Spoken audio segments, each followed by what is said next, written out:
Bismillahirrahmanirrahim. Alhamdulillahirabbil alamin.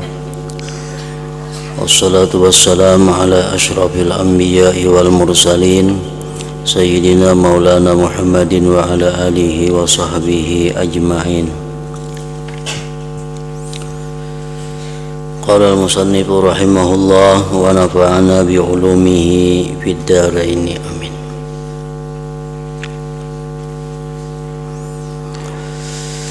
Kedua, cara meninggalkan sifat riya.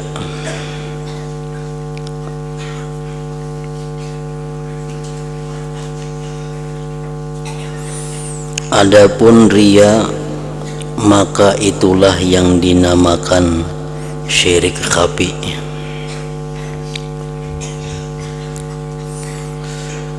Syirik yang tersembunyi artinya, atau bisa juga disebut dengan asyirkul asghar, syirik yang kecil.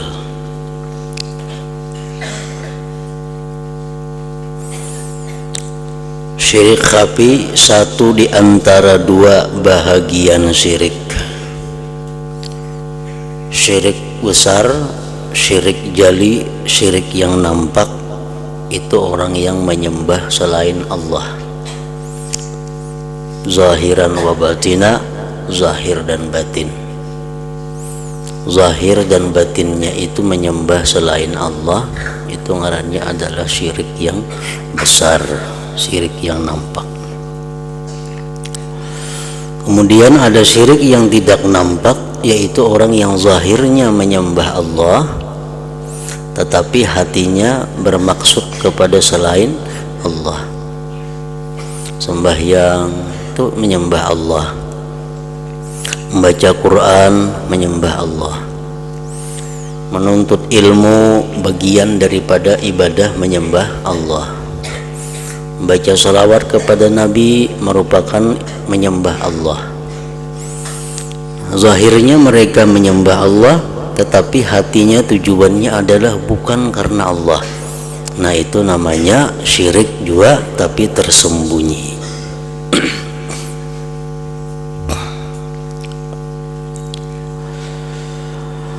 Dan yang dimaksudkan dengan riya,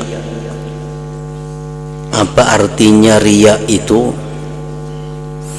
Ialah bahwa engkau mencari sebarang penghargaan di hati manusia, sehingga dengan itu engkau dapat mencapai kepangkatan dan kebesaran.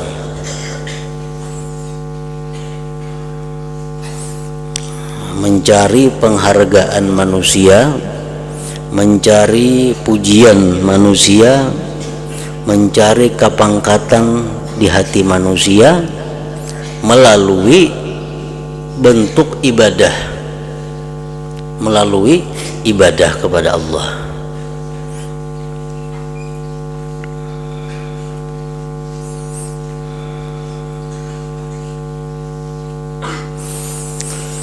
Manakala cinta kepada pangkat dan kedudukan pula termasuk dalam istilah hawa muttaba'. Artinya hawa nafsu yang diperturutkan.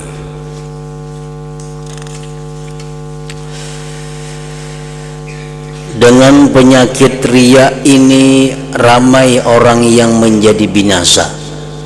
Banyak orang yang menjadi binasa, baik disadarinya itu riya atau kada disadarinya itu riya.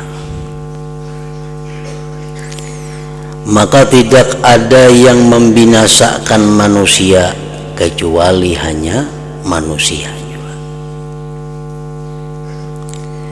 Seandainya manusia mau memikirkan hakikat perbuatan mereka, tentu mereka tahu bahwa kebanyakan ilmu yang mereka tuntut, apakah lagi adat yang mereka laksanakan, tidak lain adalah berpuncak dari dorongan untuk menunjuk-nunjuk kepada orang lain.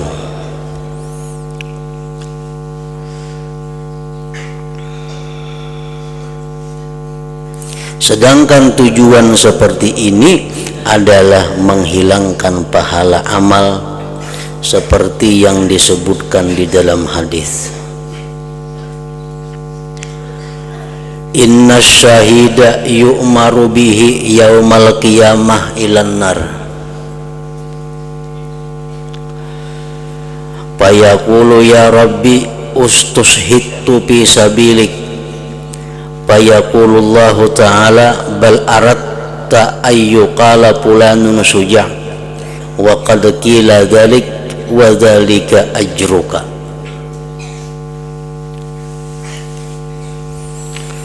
Artinya sesungguhnya ada orang yang mati syahid dalam perang sabilillah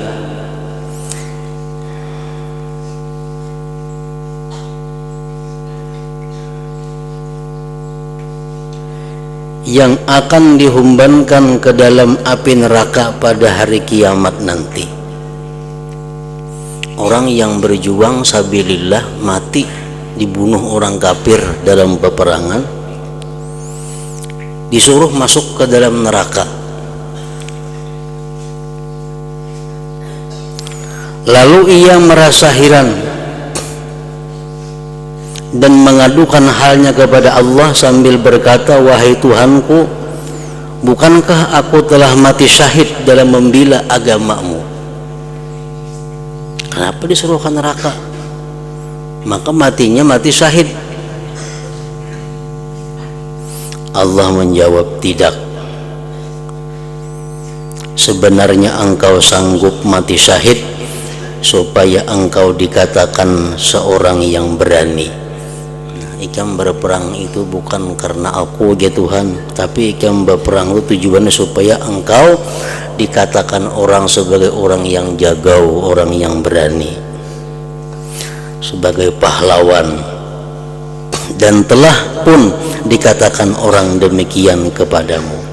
Dan ikam sudah dipadahkan orang, ikam jagau, ikam berani, ikam pahlawan, maka itulah ganjaranmu, itulah hanya balasan. Begitulah pula halnya dikatakan kepada orang yang alim, orang yang punya ilmu, diperintahkan Allah nanti di akhirat masuk ke dalam neraka. Maka dia protes, ya Allah, kenapa aku masuk neraka sedangkan aku menuntut ilmu?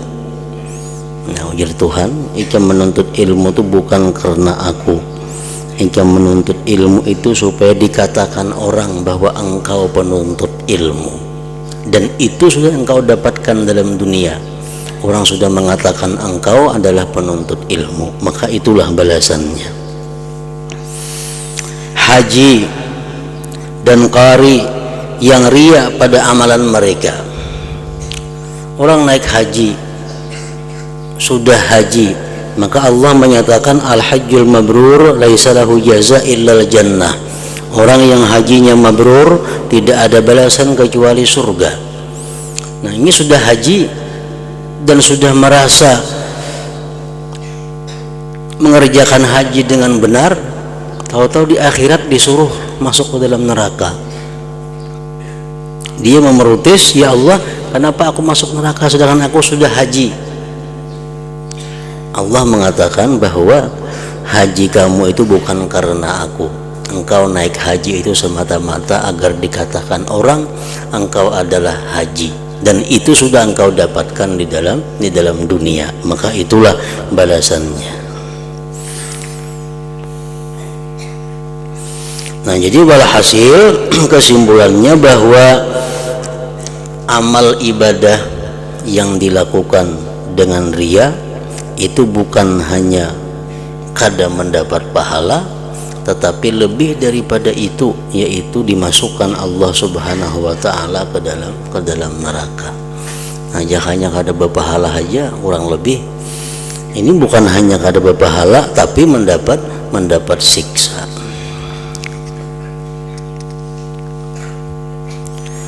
Ketiga, cara meninggalkan sifat ujub. Ujub, takabur, dan merasa bangga dengan diri sendiri adalah satu penyakit hati yang sangat susah diobati.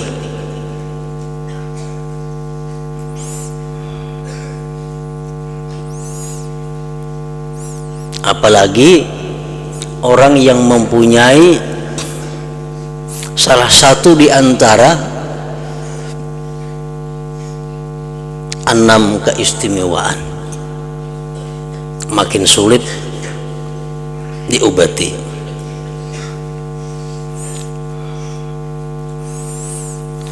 Ujub, takabur, dan merasa bangga dengan diri sendiri adalah satu penyakit hati yang sangat susah diobati. Apalagi ini mempunyai ada salah satu di antara 6 sifat yang bisa dijadikan modal untuk kebanggaan dirinya, seperti mempunyai ilmu, mempunyai harta, mempunyai kekuatan, mempunyai keelokan, mempunyai keturunan yang baik, mempunyai banyak pengikut. Nah, itu satu sifat-sifat yang mudah membawa seseorang kepada kesombongan dan membanggakan diri.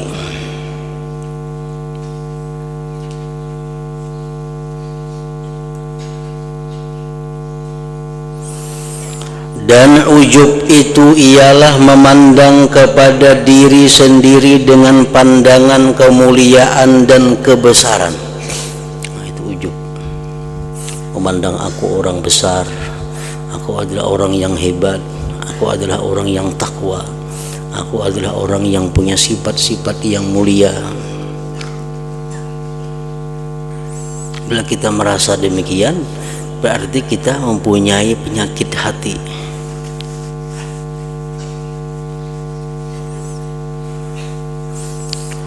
Dan memandang terhadap orang lain dengan pandangan penghinaan.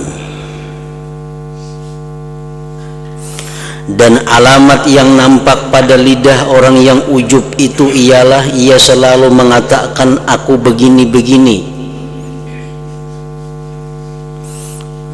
Itu alamat yang nampak pada lidah orang yang ujub itu ialah ia selalu mengatakan aku begini-begini. Aku mempunyai kelebihan ini, aku mempunyai itu dan macam-macam kemuliaan-kemuliaan dalam dirinya disebutkannya. Seperti perkataan iblis kepada Allah ketika ia tidak mau sujud kepada Nabi Adam alaihissalam, ana khairum minhu khalaqtani min nar wa khalaqtahu min tin. Maksudnya, aku lebih baik daripadanya Adam karena engkau menjadikan aku daripada api dan engkau menjadikannya daripada tanah. Iblis merasa dirinya lebih baik daripada Adam.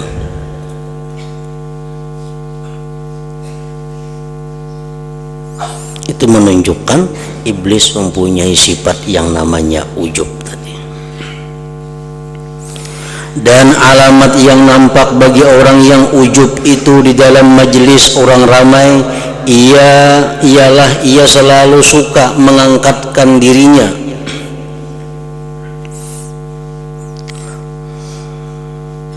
dan menganggapnya lebih berkebolehan daripada orang lain. Dan ia suka menunjukkan diri di dalam perbincangan dan tidak senang kalau ada orang lain menolak pendapatnya. Alamat tanda orang yang ujub. Dan orang yang takabur tidak senang apabila ia diberi nasihat, diberi nasihat, diberi saran, hanya kada senang. Dan mengkasarkan bahasa kalau ia memberi nasihat kepada orang lain. Kalau ia memberi nasihat kepada orang lain kasar, dinasihati orang kada mau. Maka siapa yang menganggap dirinya lebih baik daripada orang lain, maka orang itu bersifat takabur, siapapun orang lain itu.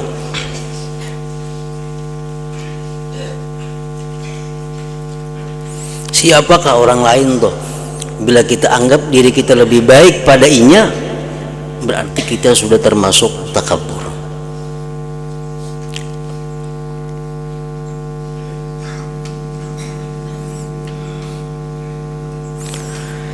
Dan sebaiknya hendaklah engkau mengetahui bahwa orang yang sebenarnya baik itu ialah orang yang baik di sisi Allah. Orang yang baik itu hakikatnya orang yang baik di sisi Allah.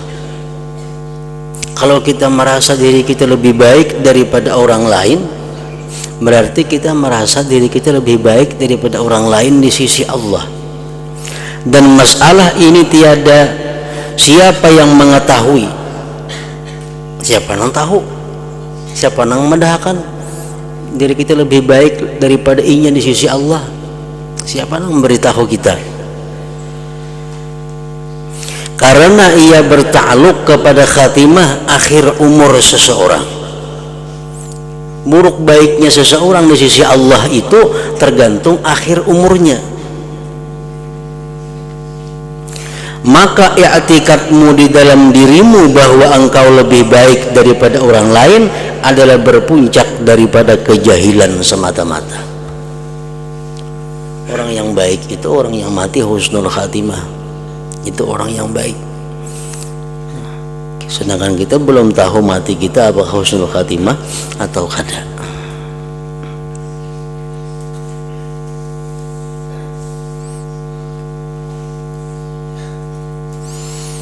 Sepatutnya janganlah engkau melihat kepada seseorang, siapapun orang itu, kecuali engkau melihat bahwa ia adalah lebih baik di sisi Allah daripada engkau.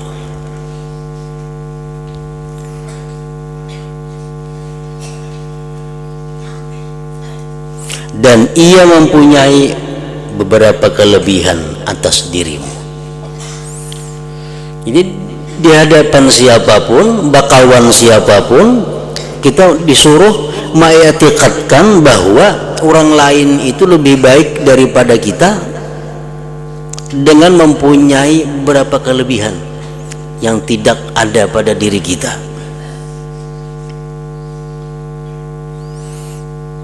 Nah, sini mencontohkan caranya kayak apa supaya kawa mengiktikadkan dalam hati bahwa orang lain lebih baik daripada kita. Maka jikalau engkau melihat orang yang lebih muda daripadamu, kita melihat ada orang yang lebih anum daripada kita, maka hendaklah engkau berkata di dalam hati, budak-budak ini, anak-anak ini, artinya belum pernah lagi membuat maksiat kepada Allah. Kekanakan-kekanakannya lebih baik daripada aku. Kenapa? Karena ini belum pernah berbuat maksiat kepada Allah. Sedangkan aku tua, aku sudah banyak berbuat maksiat. Maka tidak syak lagi, tidak ragu lagi bahwa ia lebih baik daripada aku. Itu kalau kita berhadapan dengan kekanakan. Dan apabila engkau melihat orang yang lebih tua daripadamu, maka hendaklah engkau berkata di dalam hati, mengiktikadkan di dalam hati, orang yang ini menyembah Allah lebih dahulu daripadaku. Kalau kita berhadapan dengan orang tua, kalau kita mengiktikadkan di hati kita, si Din ini terdahulu menyembah Allah pada aku. Si Din sembahyang sudah bisa, aku ada dalam dunia lagi. Si Din sudah bisa sembahyang, si Din sudah bisa mengaji, aku masih belum lahir lagi. Orang ini menyembah Allah lebih dahulu daripada aku, maka tidak syak lagi bahwa ia lebih baik daripada aku. Tentu si Din lebih banyak pahala daripada aku.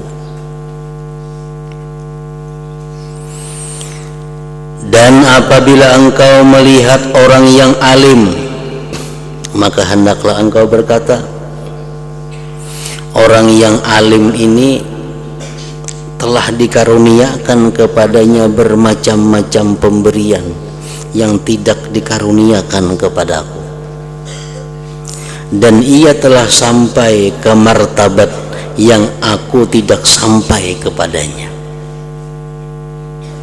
dan ia mengetahui perkara yang tidak aku ketahui, maka betapa aku sama dengannya. Kada mau sama, sidin alim aku kada, sidin tinggi derajatnya di sisi Allah, banyak ilmu-ilmu yang sidin ketahui yang aku kada tahu. Dan apabila engkau melihat orang yang jahil, orangnya jahil kayak apa supaya kita kawa mengetikatkan bahwa inya lebih baik pada kita. Karena bila kita berhadapan orang jahil, kita bersuara dalam hati kita lebih baik pada inya, takabur orangnya. Orangnya jahil, mengaji kada, apa kada, gawiannya menganggur, jahil. Nah, supaya kawa kita bahwa inya lebih baik pada kita. Dan apabila engkau melihat orang yang jahil, maka hendaklah engkau berkata di dalam hati, orang yang jahil ini berbuat maksiat akan Allah dengan kejahilannya, tetapi aku mengerjakan maksiat beserta dengan ilmuku. Orang jahil ini maksiatnya karena jahil. Mun aku maksiat rancak pada aku tahu hukumnya itu kada boleh, rancak lagi sudah kalang kulanggar nang kada boleh itu amun ini jahil. Nah, maka Allah boleh berhujjah ke atas diriku. Allah kini maniwas aku, maka ikam tahu gitu kenapa ikam perbuat nang itu. Dan aku belum tahu lagi bagaimana aku akan mengakhiri kehidupanku. Nah, di situ kita kawa mengetikatkan dalam hati kita bahwa si jahil lebih baik pada kita. Karena orang jahil melanggar hukum Allah karenanya jahil, sedangkan kita melanggar hukum Allah karena kita tahu. Maka tiwasan Allah kaina lebih berat kepada diri kita daripada inya yang jahil itu.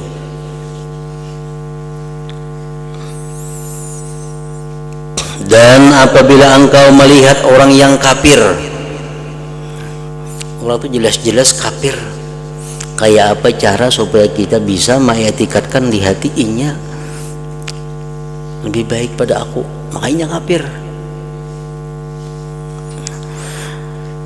Mun kita lawan orang kafir, kita dalam hati bersuara baik aku pada inya, sombong kita ngarannya.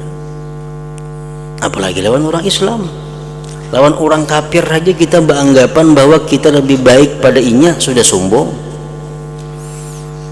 Kenapa sebabnya kayak itu? Nah, dan apabila engkau melihat orang yang kafir, maka hendaklah engkau berkata di dalam hati kita, aku belum tahu lagi, boleh jadi nanti ia masuk Islam, lalu ia mengakhiri hidupnya dengan husnul khatimah, mati dalam keadaan yang baik atau beriman. Dan dengan sebab dia masuk Islam, ia telah keluar daripada dosa-dosanya seperti keluarnya sehelai rambut daripada bancuhan adunan roti. Orang kafir ini barangkali kena inya Islam, tontong bersahadat mati, nah surga aminya. Mun aku nang Islam ini belum tentu bisa sampai ke akhir umurku Islam. Sedangkan aku walaiyazubillah, mudah-mudahan Allah melihara kita, boleh jadi berubah menjadi sesat setelah mendapat petunjuk, maka aku menjadi kafir dan kehidupanku akan diakhiri dengan su'ul khatimah, mati dalam keadaan orang kafir.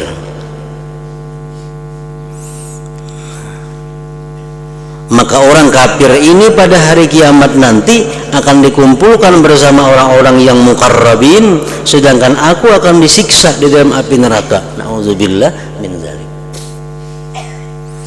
Itu kita berhadapan orang kafir. Jadi kita kadang-kala menyimpulkan bahwa kita lebih baik pada orang kafir, belum tentu.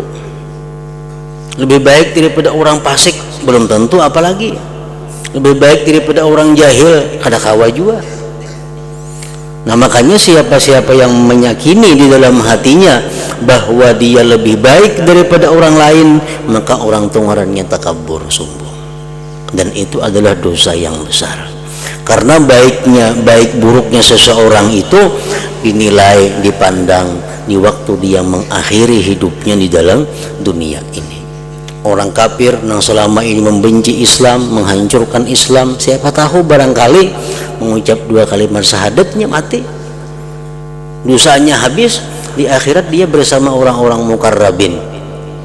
Seorang yang sudah sekian lawas Islam, di akhir umur tahu-tahu sesat. Nah, maka dia akan disiksa di dalam api neraka.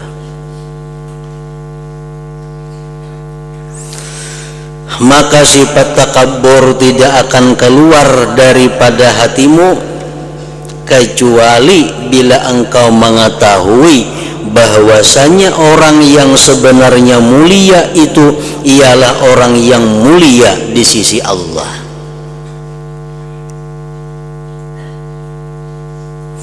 Dan masalah ini bertakluk kepada al-khatimah, kesudahan daripada kehidupan seseorang. Sedangkan perkara ini masih belum dapat diyakinkan. Orang meyakini kita husnul khatimah mati, kadang kau meyakini itu karena belum tahu. Maka apabila engkau berpikir demikian, niscaya hatimu senantiasa akan takut dengan al-khatimah, sehingga engkau tidak berani membesarkan diri, dan engkau terpaksa banyak membuat andaian terhadap orang lain. Walaupun sekarang ini engkau yakin dan beriman kepada Allah, namun keadaan ini tidak menghalangi kemungkinannya berlakunya perubahan-perubahan pada pendirianmu pada satu masa yang akan datang. Bujur wah ini kita Islam, bujur wah ini kita beriman, bujur wah ini kita rajin beribadah. Cuma siapa yang kau menjamin itu kada berubah besok hari? Kada kau menjaminnya. Siapa yang kau menjamin bahwa kita minggu akan datang masih beriman? Kada kau menjamin. Apa yang kita kerjakan esok hari itu termasuk di dalam ilmu gaib yang hanya diketahui oleh Allah Subhanahu wa Ta'ala. Kada akan bisa seorang pun memastikan esok apa yang kita kerjakan, apakah dosa, apakah pahala, apakah masih beriman atau kada tahu. Termasuk fi khamsin la ya'lamuhunna illallah, termasuk dalam 5 yang hanya diketahui oleh Allah.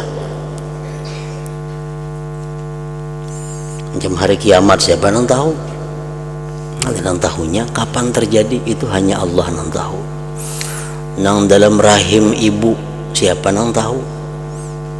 Inyan itu beruntung kah kena celaka kah? Kada nang tahunya. Hujan, esok di mana hujan? Nang pastinya kada kawa tahunya. Nang keempat, di mana kita mati? Kada nang tahunya. Di rumah kah? Di Banjar kah? Di mana kada tahu. Termasuk yang kita kada tahu apa yang kita kerjakan esok hari. Madza taksibu gada, apa yang kau kerjakan besok hari. Masih beriman kah esok? Masih takwa kah kepada Allah? Apa terubah kayak apa? Nah kada kawa tahu. Nah oleh karena itu kada kawa kita membesarkan diri karena kita kada tahu.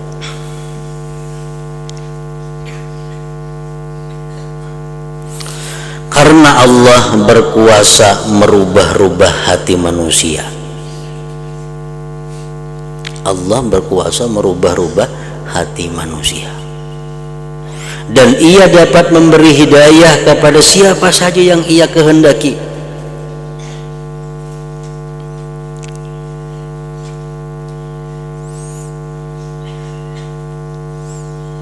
Dan ia berkuasa pula menyesatkan siapa saja yang dikehendakinya. Khalid bin Walid, seorang musyrik yang bukan main bencinya kepada Islam, yang selalu berperang memusuhi Nabi. Allah beri hidayah Khalid bin Walid, otomatis Allah beri hidayah, akhirnya jadi pahlawan Islam, akhirnya jadi pejuang Islam yang menghancurkan kekuatan-kekuatan orang kafir. Nah, Khalid bin Walid. Sa'labah contohnya orang yang takwa kepada Allah, orang yang beriman kepada Allah, yang setiap waktu sembahyang berjamaah bersama Rasulullah. Allah hendak menyesatkan, akhirnya jadi orang yang murtad, yang keluar daripada agama Islam. Itu kuasa Allah. Jadi kadang-kadang menjamin, kadang-kadang mengetahui pasti isuk apakah kita dalam keadaan baik atau kada, dalam keadaan dapat hidayah atau kada kawan menjamin, siapa yang tahu. Karena Allah berkuasa merubah-rubah hati manusia, dan ia dapat memberi hidayah kepada siapa saja yang ia kehendaki, dan ia berkuasa pula menyesatkan siapa saja yang dikehendakinya. Anak Nabi Nuh siapa? Kan'an. Tuhuk Nabi Nuh membujuki supaya Kan'an masuk Islam. Berbagai macam cara Nabi Nuh dibujuki, dipaksa, digaratak, tetap Kan'an kada berislam. Padahal anak Nabi Nuh. Demikian pula halnya dengan istri Nabi Nuh, bini Nabi, didoakan, dinasihati, kada kawa. Karena perkara hidayah itu adalah murni dari Allah Subhanahu wa ta'ala. Menjadi Tuhan, innaka lan tahdi man ahbabta, engkau kada akan bisa memberi petunjuk kepada orang yang kamu cintai, orang yang kamu sayangi supaya berislam, supaya takwa, kada bisa. Itu urusannya urusan Allah. Innaka lan tahdi man ahbabta, engkau kada akan bisa memberi petunjuk orang yang kau cintai.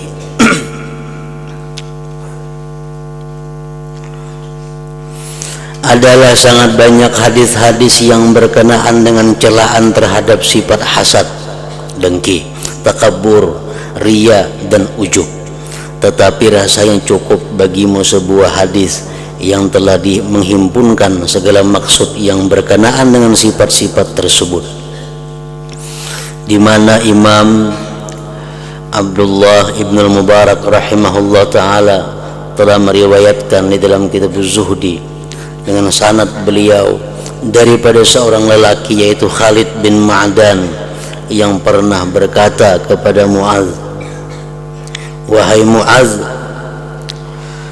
ceritakanlah kepadaku sebuah hadis yang pernah engkau dengar daripada Rasulullah sallallahu alaihi wasallam. Berkata rawi hadis tersebut, Khalid bin Ma'dan. Lalu Mu'adz menangis, sehingga aku sangka ia tidak dapat berhenti. Tetapi akhirnya Mu'adz berhenti daripada tangisannya. Kemudian lalu Mu'adz berkata, aku pernah mendengar Rasulullah sallallahu alaihi wasallam bersabda kepadaku, wahai Mu'adz, sebenarnya aku mau menceritakan kepadamu sebuah hadis. Jikalau engkau mampu memeliharanya, mengamalkan hadis ini, pasti ia akan memberi manfaat akan dikau di sisi Allah.